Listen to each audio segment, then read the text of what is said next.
Le dernier quart d'heure de Smart Bourse, c'est le quart d'heure thématique. Le thème ce soir, c'est celui de l'IA générative et du boom de l'IA générative. On continue d'en parler. Alors là, avec un vrai spécialiste du sujet quand même, Alexandre Zilioc, gérant chez Thématiques Asset Management. Bonsoir Alexandre. Bonsoir. Merci d'être là. Oui, vous avez forcément constaté que ça, et tout le monde parle de l'IA, y compris ceux qui ne sont pas spécialistes du sujet, qui était déjà une mesure du niveau d'engouement qu'on a atteint sur cette thématique. Je le disais dans la partie précédente de l'émission, là, le fonds AI et Robotics que vous gérez, que vous co-gérez chez Thématiques AM, il existe sous cette forme depuis décembre 2018, Absolument. depuis plus de 4 ans. Mais la stratégie, elle, on va pas refaire l'histoire, mais elle existait auparavant et elle a même été montée il y a peut-être une dizaine d'années de ça, Alexandre. Ça m'intéresse beaucoup, vous êtes familier de ce thème de l'IA, vous avez bien conscience que l'IA, que ChatGPT n'a pas inventé l'IA, évidemment, et que l'IA, la robotique et tout ce qui va avec existe depuis de nombreuses années maintenant. Partant de là, comment vous regardez le moment particulier, peut-être paroxystique, là, autour du battage médiatique que représente le phénomène de l'IA générative? Quel est le niveau de hype qui a été atteint dans le marché? Alors, beaucoup de choses dans cette question, mais c'est vrai qu'on peut considérer qu'on est malgré tout sur un point d'inflexion. Alors, on va peut-être nuancer le propos un petit peu après, mais si on prend ne serait-ce que la dernière saison de résultats, aux États-Unis comme en Europe, on a un nombre de sociétés qui parlent de l'IA.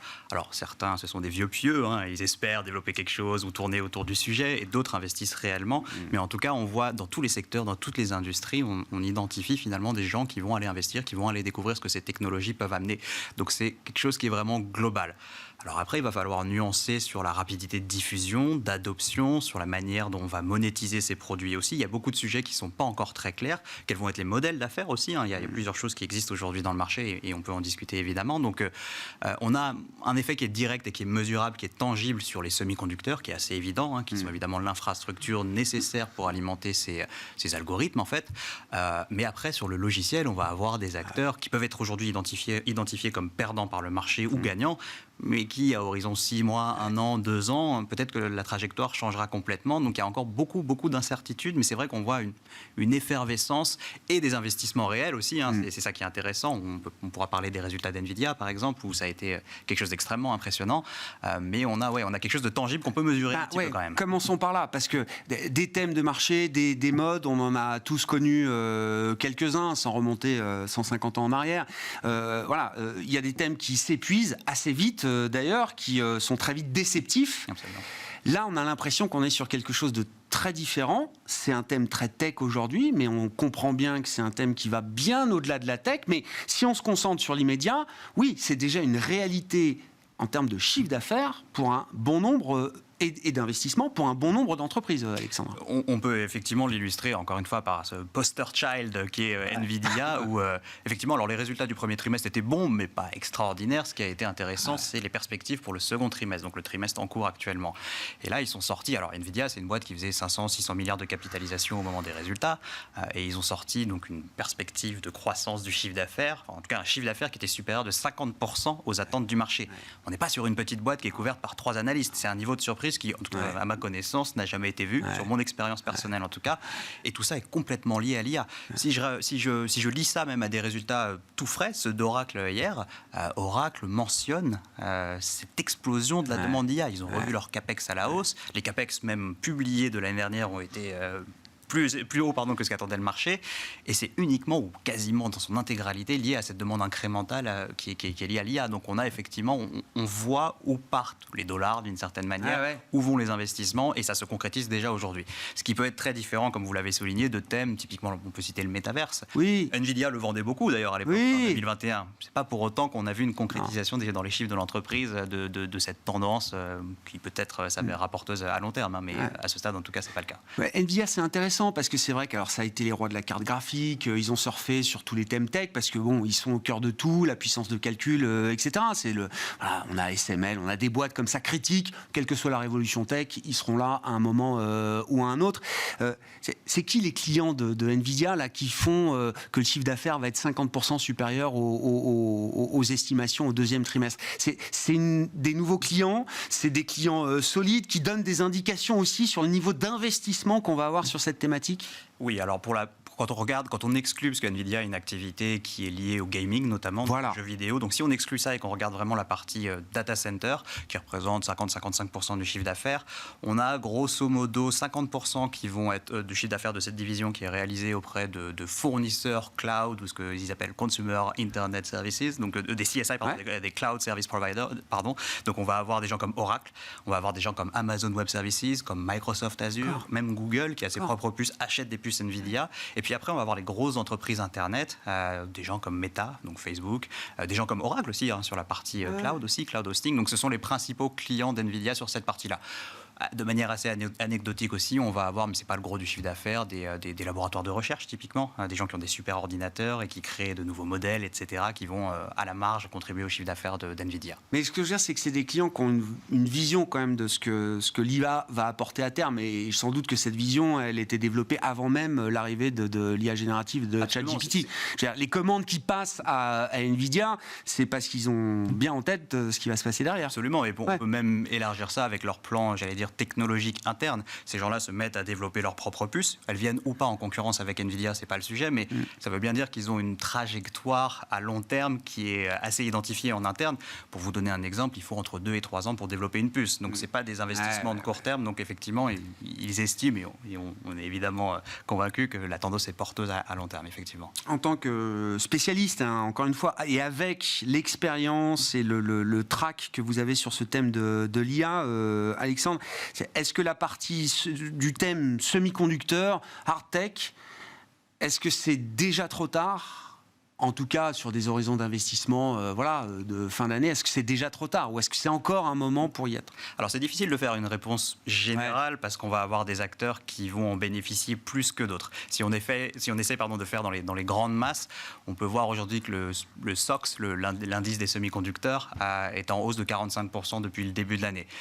Bon, alors il y avait des bases de comparaison 2022 qui étaient aussi compliquées, donc on a un phénomène de rattrapage aussi sur les valorisations, mais c'est vrai qu'il est difficile d'estimer que les fondamentaux de l'ensemble des sociétés de ce secteur vont bénéficier d'une révision fondamentale des bénéfices de 45%, si on veut schématiser de la performance boursière. Donc là, il va falloir faire le tri. Nvidia va en profiter d'une manière différente qu'Intel. Même si on remonte un peu plus en amont dans la chaîne de valeur, chez les équipementiers, on a des acteurs qui sont beaucoup plus exposés à ces activités data center, ou en tout cas à ces workloads d'intelligence artificielle qui sont très intenses en puissance de calcul. On a des gens qui vont être beaucoup plus exposés aux smartphones et dont les cours de bourse sont envolés. Est-ce que c'est justifié à court terme ? Notre point de vue est que non. Donc il faut faire le tri, avoir une certaine connaissance à la fois du positionnement actuel d'une société, mais aussi des opportunités que vont offrir cette thématique. Donc, si je dois faire court, je pense qu'il faut faire attention là où on met son argent actuellement. Il faut être sélectif, mais je pense qu'il n'est pas trop tard, en tout cas dans un horizon toujours plutôt de long terme. Il y a encore des retardataires, des oubliés dans cette partie semi-hard tech. Des gens mal identifiés. Derrière la fusée Nvidia, que tout le monde a vu décoller. C'est ce qu'on pense. Oui, je comprends. Comment on va au-delà ? C'est-à-dire comment on réfléchit, et forcément, comme le fonds existe depuis plus de 4 ans, vous y avez réfléchi, mais comment on tire le fil de la pelote IA au-delà de la hard tech, au-delà même peut-être de la tech ? C'est-à-dire, comment on voit l'évolution de ce thème de marché là dans le moyen terme, dans les prochains mois, les prochains trimestres, Alexandre ? Moi, on m'a raconté des brokers qui fabriquent des paniers, les gagnants de l'IA, et puis en fait, les clients regardent le panier et disent bah non, en fait, moi, c'est des perdants pour moi, ça. On voit très bien, c'est ce qu'on disait tout à l'heure, le marché est très sûr que Nvidia va gagner sur l'IA, il y a très peu de doutes là-dessus. Au-delà, beaucoup de questions quand même. C'est hyper intéressant. On a, nous, au sein de Thématiques, des sociétés qui ont été impactées dans les autres stratégies négativement, alors qu'on a plutôt une vision positive sur ce que ce phénomène technologique peut apporter. Si j'illustre un petit peu mon propos, on a des fournisseurs de données qu'on détient dans d'autres stratégies, des gens qui vont fournir des données financières, des données sur l'immobilier, par exemple. On pense que ces gens-là ont énormément de valeur dans cet écosystème parce qu'ils ont des données propriétaires qui ne sont pas accessibles publiquement. On ne va pas pouvoir entraîner des modèles sur ces données-là. Donc, finalement, la valeur qu'ils vont avoir en apportant ces données aux gens qui veulent développer des modèles, elle est énorme. Parce que sans données, on ne fait pas de modèle d'intelligence artificielle globalement.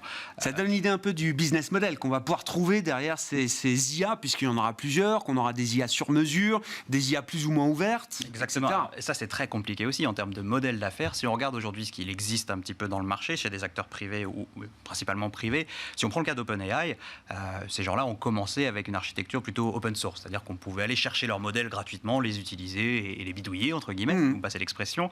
Bon, ils sont revenus de ça. Est-ce que Microsoft a mis un petit peu de pression pour s'accaparer ou pour monnayer un petit peu cette technologie? Probablement, on ne sait pas.